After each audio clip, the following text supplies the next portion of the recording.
دغه آیات کې رب العالمین فرمایي ما کان محمد ابا احد من رجالکم،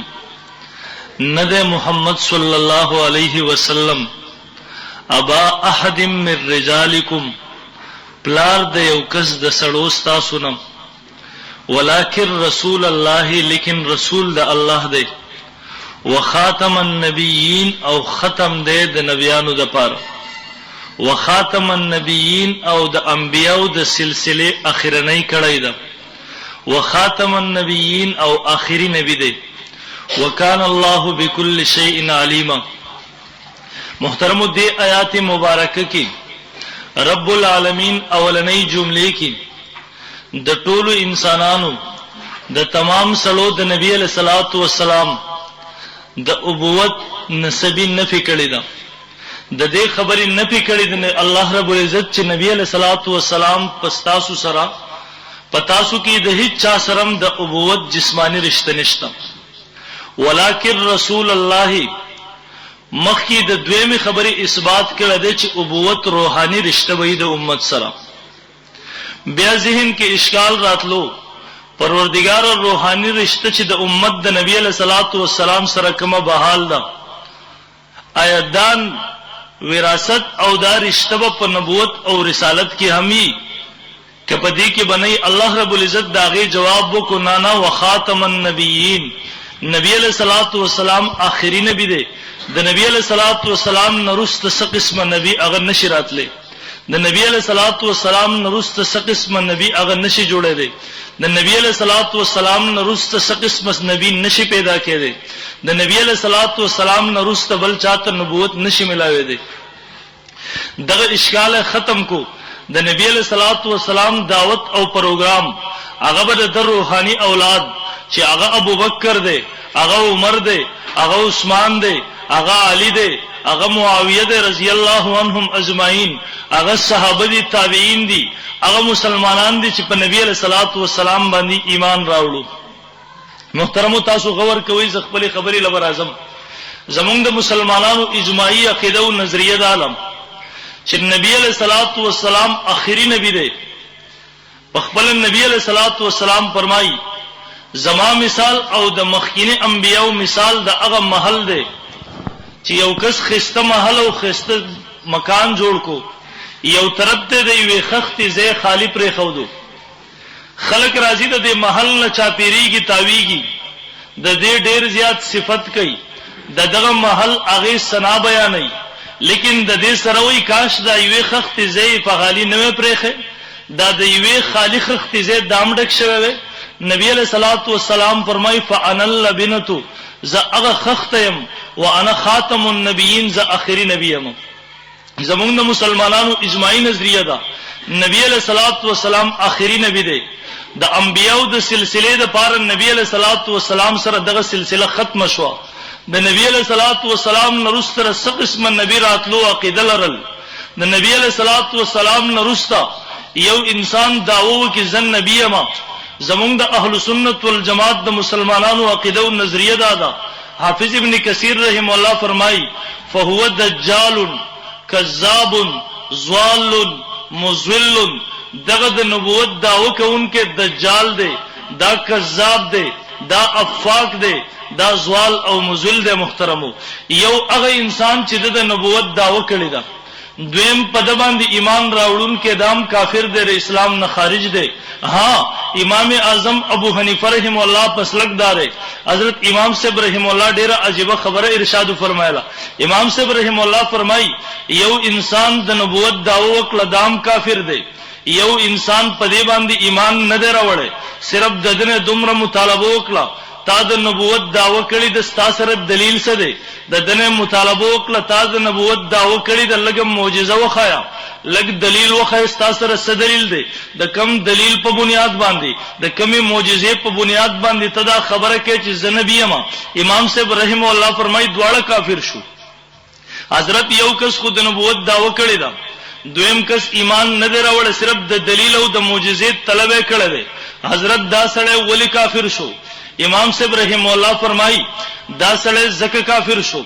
چې نبی علیہ الصلوۃ والسلام فرمایي ز خاتم النبیین یم، دا سړی د نبی علیہ الصلوۃ والسلام نه رستا د بلچانه د هغه په نبوت باندې د دلیل مطالبه کوي، د بلچانه د معجزې د ظهور مطالبه کوي، په دې سره محترم امام اعظم رحم الله فرمایي د انسان کافر وګرځیدو. او محترم ز خپل خبرې لرازم حضرت اکاړوی نور الله مرقده خپل کتاب کې لیکي، خپل یو ذکر فرمایي حضرت اکاړوی نور الله مرقده یو وخت کې محترم روس کې چې کله دا الله د منکرینو د دهریانو والا فتنه را پورته شو، دنیا تر دغه ور هغه شغلې رواني وې سره سي. مصر کې یو اجلاس وشو، یو میټینګ وشو، په دې کې د ټولو دینونو والا نمائندگان او خلک راجمع شو. د دیو د راجمع کېدو مقصد داو چې مونږ دلته راجمع شو او هغه خلک چې د الله رب العزت د وجود نه انکار کوي دهریان دي، مونږ د هغه خلکو مقابله وکړو.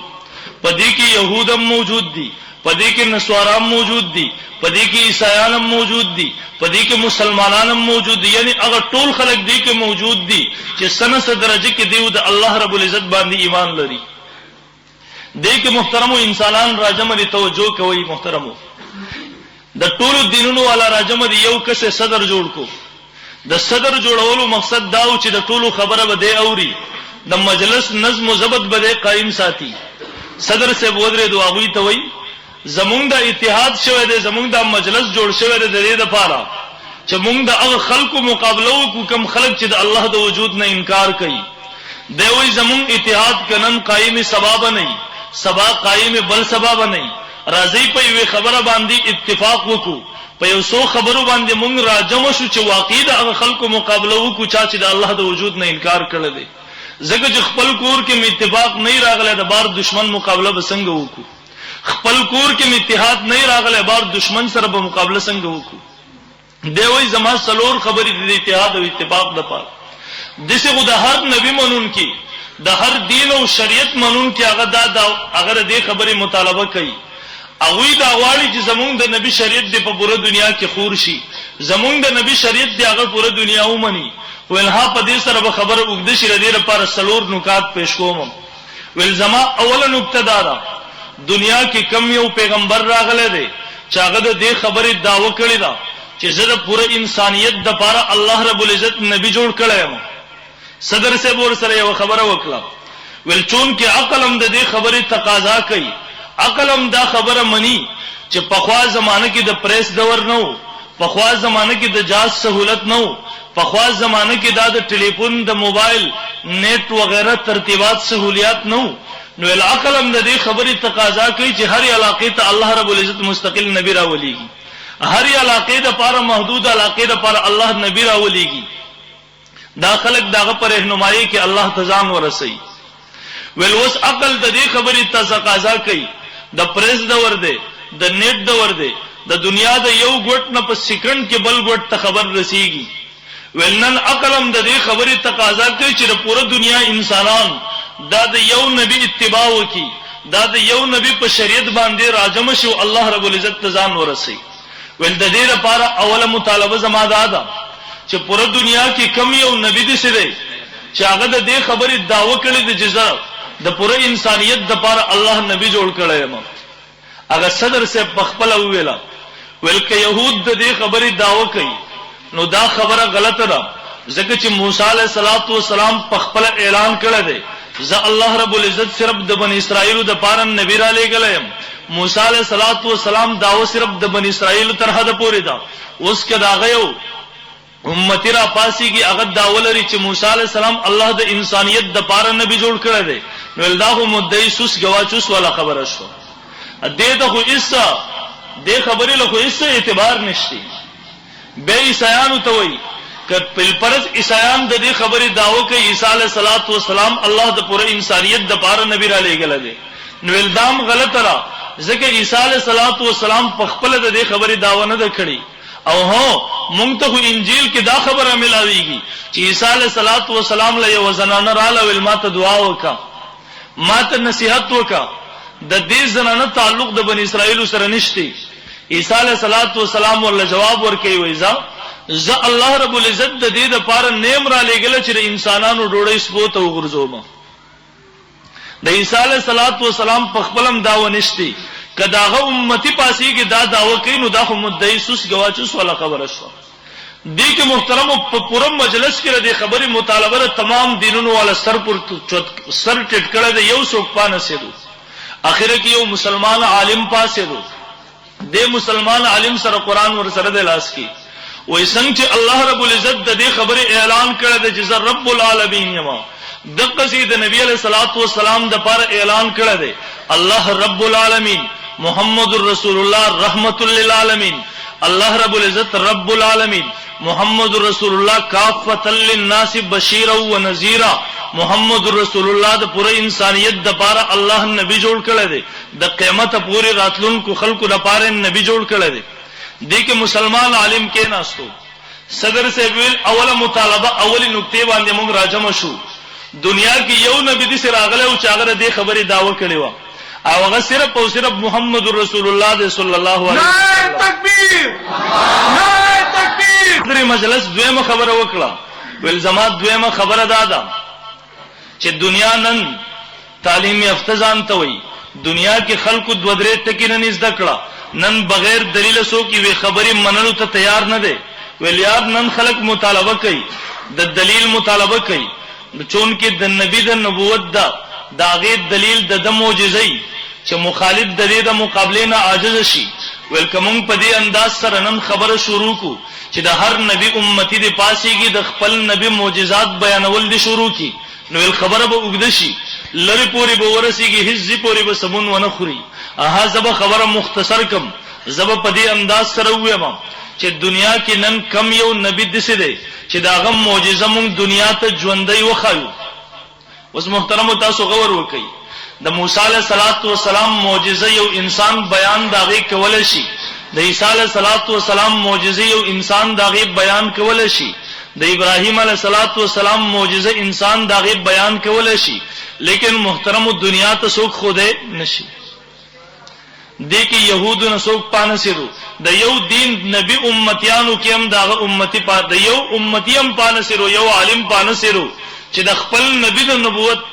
د یوې معجزې د خودو د پاره هغه دنیا ته ودرېږي او دا غي معجزه وروخی اخره کې مسلمان عالم پاسره قرآنی مجید لاس کې ورسره دی ورته وی د الله رب العزت کار هغه چې انسانان کله ټول راجم شي دا ټول د هغه کار نه عاجزي الله رب العزت نور جوړ کړی دی انسانان د دې خبرې نه عاجز دي کله تمام دنیا انسانان راجم شي نور نشي جوړولای الله رب العزت سترګه جوړ کړی د سترو کې بنایه چولې ده کله پوره دنیا انسانان راجم شي محترم دیو کې وسترګه جوړ کې دی کې بنای نشي چولې دیوی د الله رب العزت کار اغي چې پوره دنیا انسانان راجم شي دیو د هغه د مقابله نه عاجز شي ول دا زمالاس کې قرآنی مجید دی دا د نبی علیہ الصلوۃ والسلام د نبوت معجزه ده دا د نبی علیہ الصلوۃ والسلام د رسالت دلیل دی ول الله رب العزت دې کتاب کې درېزه چیلنج ورکړی دی اخیری چیلنج دا دی فقطو بصورت من مثله کتا سو شک وای دا کتاب د الله رب العزت د طرف نه نه د انسانانو جوړ کړی دی تاسو راشه یو وړو کې صورت جوړ کې پیش کړئ ول حضرت ترنن پوری دنیا د دې مقابله نه عاجز ده او تر قیامت پوری به عاجزي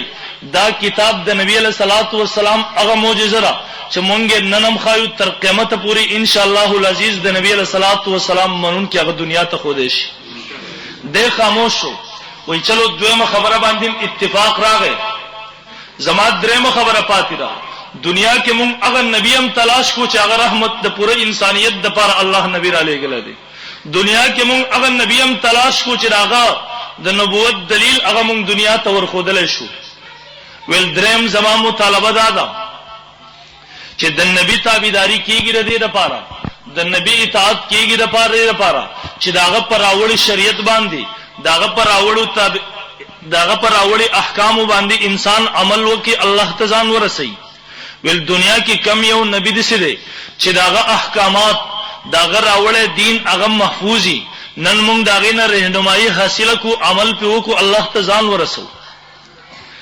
خپل صدر سے مطالبه کوي کہ یہود د دې خبره داوا کوي چې زمونږ دین هغه کامل مکمل طور باندې محفوظ دی ول دا خبره خو مدعی سوس گواچوس دا خبره غلط را زکه چې يهود دا خبره ام نشي خوده چې موسی علیه السلام سجده کې کم تسبیحات ویلا، عیسایان دا نشي خوده دا غوی نبی په سجده کې کم تسبیحات ویلا، عیسایان د خپل نبی د مکمل منځ احکام او مسائل نشي خوده. اخر کې یو مسلمان پاسرو ولها تاسو د عبادتو خبره کوي،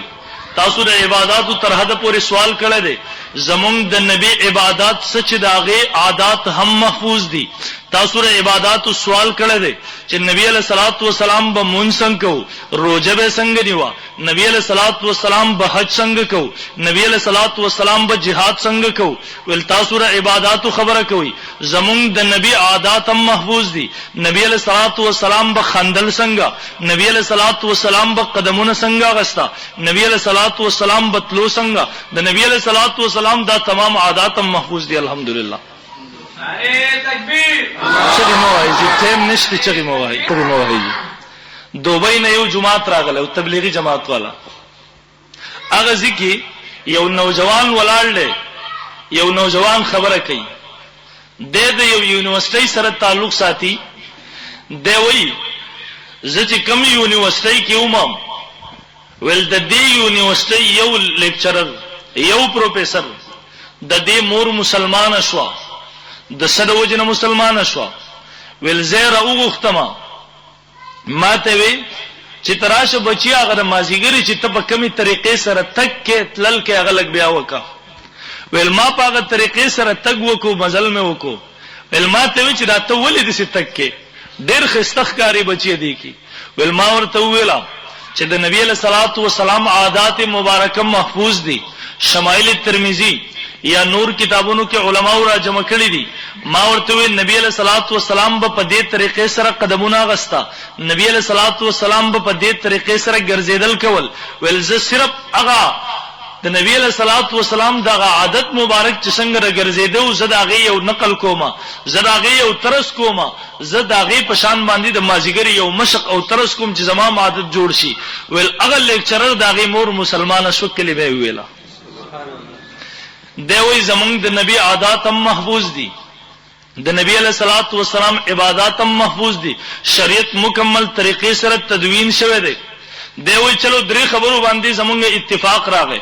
دین تپوس کوي ستاسو نبی یو کتاب لیکل دی، داغه شریعت په دې کې محفوظ دی. دی ورته نه نبی علیہ الصلوۃ والسلام خو امیو هغه لیکل وستلو باندې نه پویدو. دی ورته هغه نه دی لیکل، داغه په شاګردانو کې کم یو شاګرد کم یو صحابي کتاب لیکل دی چې داغه شریعت تدوین کړي. دی ورته وی نه د نبی علیہ الصلوۃ والسلام صحابو کې هم چا لیکل نه دی کړي، ځکه چې د نبی علیہ الصلوۃ والسلام د صحابو پورا ژوند jihad کې تیر شوی دی، د نبی علیہ الصلوۃ والسلام د صحابو پورا ژوند تبلیغ کې تیر شوی دی. نن تاسو ګوري زمونږ په خبر کې صحابه د پندي، نن تاسو ګوري چین تلاړ شي، د دنیا کم ګډ تلاړ شي، الته صحابه د پندي. دی ورته وی ښا د نبی علیہ الصلوۃ والسلام شاګردانو امدا کار نه کړي، د نبی علیہ السلام د شاګردانو په شاګردانو کې چا دا کار کړی دی.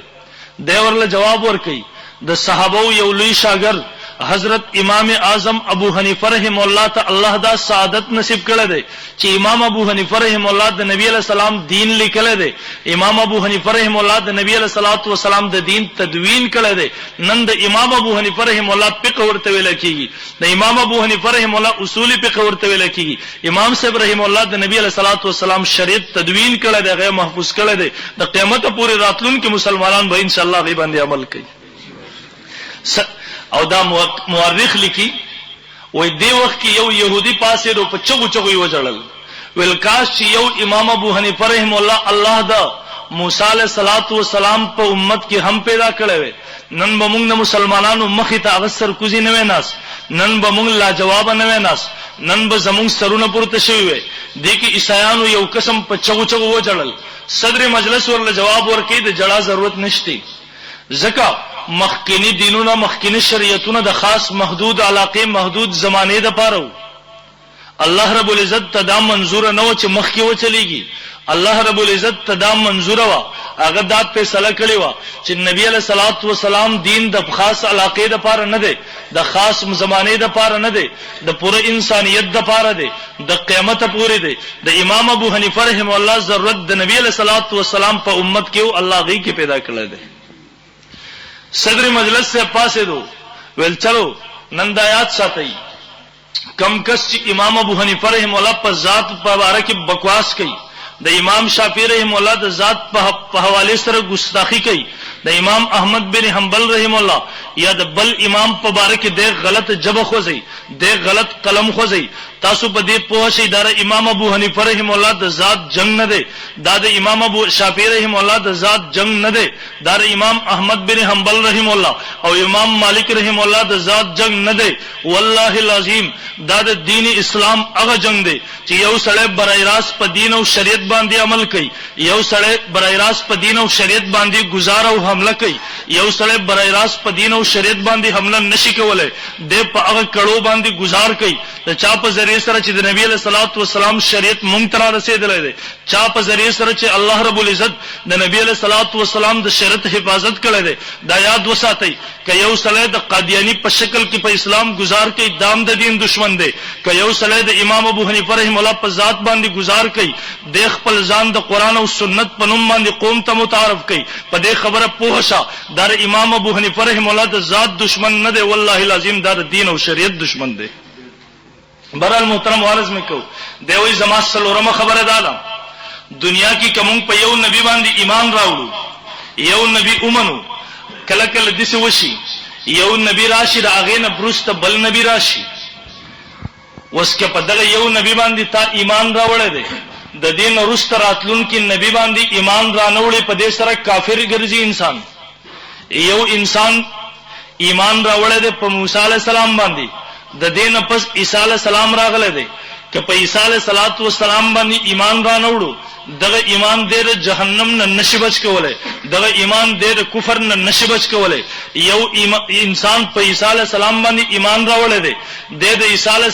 ترسو پورې چې محمد رسول الله دنیا ته نو راغله، په عیسی علیہ السلام باندې دغه ایمان د کفر نه بچ کو، دغه ایمان د جهنم د اور نه بچ کو. خو چې کله محمد رسول الله صلی الله علیه وسلم دنیا ته تشریف راوړو دا انسان وایي زه په عیسی علیہ السلام باندې ایمان لرم، په محمد رسول الله باندې ایمان نه لرم. محترم دا سړی کافر دی، دغه ایمان د جهنم د تلو نه نشي بچ کولای، دغه ایمان د کفر نه نشي بچ کولای. دی وایي اسینه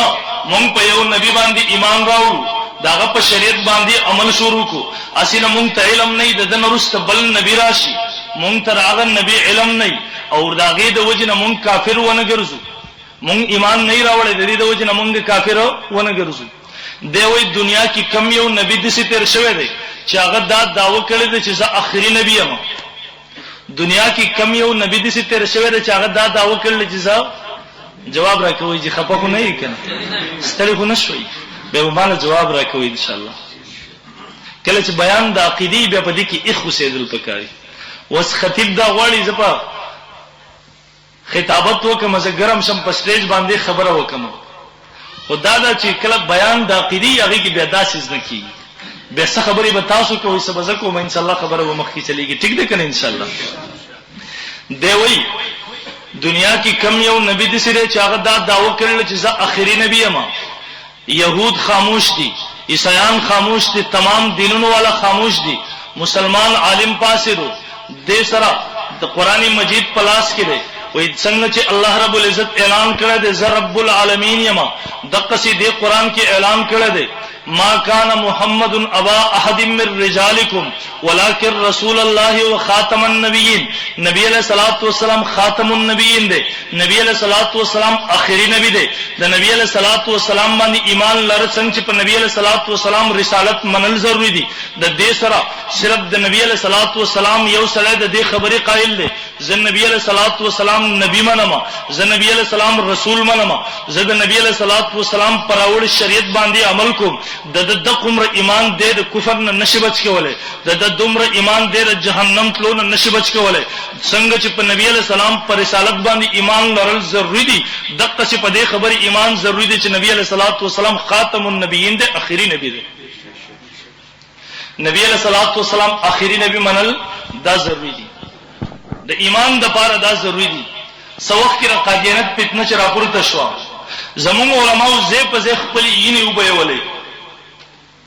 لاهور کې لزر نوجوانان واغوي سینې پېښ لخپلینې وبېولې امت تر دې خبرو د سمجاوهلو د پاره چې د نبی علیہ الصلوۃ والسلام نرسته چا د نبوت داو کړه دا کافر دی او صرف کافر نه دی د عام کافرونو د حکم سخت دی د شدید ترين سخت کافر دی. هغه دورو چې د پاکستان د عین قادیانه کافر نه دی منظور شوی علما جیلونو کې دي. یو جج صاحب زمونږ د پاکستان بیان ورکو یو کسه د لاس نه ونیو یو عالم ورته وی لګ د کوپر تعریف ماته وکا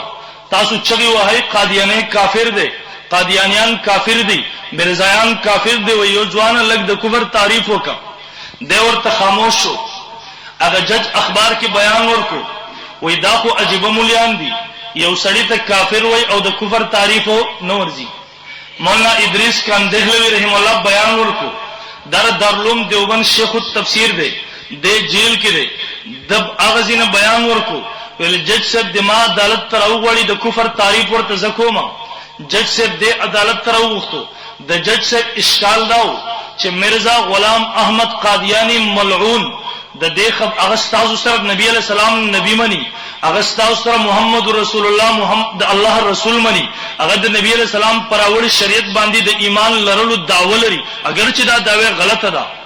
اگر چې دا دعوه غلطه ده خو ها ډېر دي ټول خبرو قائل له د خاتم النبیین عقیدم تاسو سره لري خو ها د خاتم النبیین کوم معنا او مطلب چې تاسو بیانوي تاسو سره په دې معنی کې اختلاف کوي د یوې خبرې د وجنه تاسو قادیانی ته کافر ولي وایي. مولانا ادریس کاندهلوی رحم الله ورته وایي د کفر تعریف دا دی په ضرورت اسلام کې د یو سیز نه انکار کول یا د هغه تعویل باطل کول دا کفر دی. ضرورت اسلام کې د یو سیز نه انکار کول یا د هغه باطل تعویل کول دا څه شی دی ججل مثال ورکړي وایي د مسلمان کېدو لپاره دا ضروری ده چې انسان د هر قسم کفر نه پاکي د کافر ګرځېدو لپاره دا ضروری نه ده چې په انسان کې هر قسمه کفرونه راجمع شوي. جج صاحب ته ویل لکه وګورم دا زما کپڑا د سپینه کپڑا ده زویم زما کپڑا پاک صفا ده د صفای او پاکۍ لپاره دا ضروری ده چې د هر قسمه خیره نه پاکي خو ها زویما دا زما کپڑا سخا ده دا جامې سخا دي د دې لپاره دا ضروری نه چې د دنیا هر قسم خیری او ګن او نجاستونه په دې کپڑا را جمع شوي. جج صاحب توي ز مثال درکوم جج صاحب مونږ وایو پلان کې په صحت باندې روغ دی زم ډاکټر صاحب په صحت باندې روغ دی د صحت باندې د روغ کېدو لپاره دا ضروری ده چې ډاکټر صاحب د هر قسم مرض نه پاکي زم ډاکټر صاحب بیمار دی ها د بیمار کېدو لپاره دا ضروری نه ده چې په ډاکټر صاحب کې د دنیا هر قسم مرزونه را جمع شوي. ول دغه سي د مسلمان کېدو لپاره دا ضروری ده چې انسان د هر قسم کفر نه پاکي د کافر کېدو لپاره دا ضروری نه ده چې انسان کې د دنیا هر قسم کفرونه را جمع شوي. هغه جج ورله جواب ورکړي وای حضرت کم تعریف چې تکه دا تعریف د نور مليانو لولین اور جتار ځان نه جوړ کړي دی ورته نه ځان نه نه جوړ کړي ورته وای جج صاحب کله چې یو خبره ډیره عام شي بیا خلکو له داغي تعریف نه ورځي هر انسان له پزله کی تعریف ورځي په خله کې داغي اظهار نشي کولای هر انسان له پزله کې داغي ترغیب ورځي په جواب باندې داغي اظهار نشي کولای. مولانا کاندهلوی رحم الله دته وای زبد هغه یو آسان غوډیز مثال درکما وای جج صاحب ستاپدي میز باندې ګلاس پروت دی ستاپدي میز باندې ګلاس پروت دی تاسو له ګلاس تعریف درځي هغه جج ورته ها مال د ګلاس تعریف راځي دی ورته وای جج صاحب ګلاس ست ویل کیږي دی ورته وای ګلاس ویل کیږي هغه لوخي تا چې پاغي کې اوبوي اسکه کیږي ګلاس ویل کیږي هغه سست چې پاغي کې انسان اوبس کی. مولانا ادریس کاندهلوی رحم الله فرمای اوبخو په دې لپکه په دې لاسونو کې امس کې کیږي اې دې ته ګلاس ویل کیږي هغه ول جواب ورکړي نه ګلاس لګ اوګدي. مولانا کاندهلوی رحم الله جواب ورکړي به بوتل خدا غینم اوګدي به هغه ته ولی ګلاس نه وي. جج خاموش شو. مولانا ادریس کاندهلوی رحم الله فرمای زمزم په اخبار کې بیان وکم چې پاکستان حکومت دې سره جج جوړ کړی دی چې هغه له ګلاس تعریف هم نه ورځي. هغه جج والله واپس جواب ورکړي ز ګلاس پیژنم د ګلاس تعریف ماته په ځل کې یاد ده خو ها په جواب باندې داغي اظهار نشم کولای په جواب باندې داغي اظهار نشم کولای. نو مسلمان عالم پاسرو دیوی څنګه چې نبی علیہ السلام نبی منل ضروری دي دغه سي نبی علیہ الصلوۃ والسلام اخرین نبی منل ضروری دي که یو انسان وای زن نبی علیہ الصلوۃ والسلام نبی خو منما خو اخرین نبی نه منما زن نبی علیہ السلام نبی منما خو خاط عموما بتاسو علماءنا اوریدلی ما کان محمد ابا احد من رجالکم ند محمد پلار د یو کس د سړو تاسو نه د نبی علیہ الصلوۃ والسلام خو څلور زامنو ابراهیم طاهر قاسم د نبی علیہ الصلوۃ والسلام څلور بچو تبیا څنګه د نبی علیہ الصلوۃ والسلام نه د پلار د سړو تاسو نه یو کس نه مونږ جواب داغه داده لفظ د رجل ذکر شوی دی ولکن ما کان محمد ابا احد من رجالکم او د نبی علیہ الصلوۃ والسلام اولاد ټول په ماشومتوب کې د دنیا نه تشریف وړي دي نبی علیہ الصلوۃ والسلام اولاد کې نارینه اولاد کې هیڅ کم دی حتی نه دی رسیدل چې باغی باندې د رجل اطلاق وشي خجی قادیانه د خاتم النبیین سمانه کوي قادیانی بلکې اول تاسو دا خبره ذهن کې کېده وي زخپل خبرې لرازم قادیانه سو وخت چې ځوان شو ځوان قادیانه هغه انسان دی چې د 13 صدۍ کې د نبوت داوا کړی ویل ز نبی یم مرزا غلام احمد قادیانه د چې کله نوجوان شو د اواره غونته کې نوجوانانو سره د بدمعاش قسمه نوجوانانو سره کم نوجوانانو نه چې د خلکو عزت په امن نه د کم نوجوانانو نه پردي خلک خوسکه چې د خپل مور پلار عزت کې داغې نه محفوظ نه باقی خلکو مال او دولت سکه یو انسان اگر چې پلار باندې ناشته ډېر ډاکې کوي یو انسان اگر چې پلار باندې ناشته د اواره نوجوانانو ډله جوړه کړی دا پلار باندې دیو تیریږي دیو قافلې شو کوي د دیو نه مال او دولت اخلي یو انسان اگر چې د اواره دی د غل دی د بدمعاش دی د ډاکو دی چلو دومره به وایو خپل مور پلار خپل دوستان خپل رشتہ دار خوبته محفوظي زویم نانا قادیانه چې کله نوجوان شو مرزا غلام احمد قادیانه چې ځواني رااله مرزا غلام احمد قادیانه هغه ډاکو غلام احمد قادیانه هغه بدمعاشو د هغه اوارو د هغه لوپرو چې د خپل مور پلار محفوظ ندی پاتې شوی پر دې خلکو لري کا تاسو ګورئ د قادیانی حالاتو کې لیکي قادیانه خپل پلار ولېګو ولار شبچې زما پنشن پیسې راوړل 200 روپۍ پنشن وسمرا د ورځې کې به 15 روپۍ ماهانه تنخواه و قادیانی سره ملګری ور سره دی التلاړه د اغه زینې د پلار پنشن وصول کو 200 روپۍ د لاړو یو بل طرف ته چې کله هغه 200 روپۍ ختم کړي به شرب نه کور ته نشو راتله بیا سیالکوټ تراغه په 1840 کې په سیالکوټ کې د ملازمت اختیار کو او محترم په دغه وخت کې د ملازمت په دې دوران کې ډېر انګريز افسرانو سره رابطه شروع شو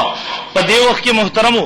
د انګريز د عیسائی پادریانو سره د انګريزانو سره د تفصیلی میټینګونو نشستونه شروع شو انګريزانو د ذهن کې یو خبر اور واچول ول ته ملازمت مکوا تنو کریمه کوا تا ته 15 روپۍ دلته ماهانه ملاويږي تا ته کور به 15 لک روپۍ راځي تکور تلار شدته یو پریزه حواله کا ول طالب موږ د مسلمانانو مذهبي قیادت درکو تا به موږ د مسلمانانو مذهبي قائد جوړو خو ها دومره وکا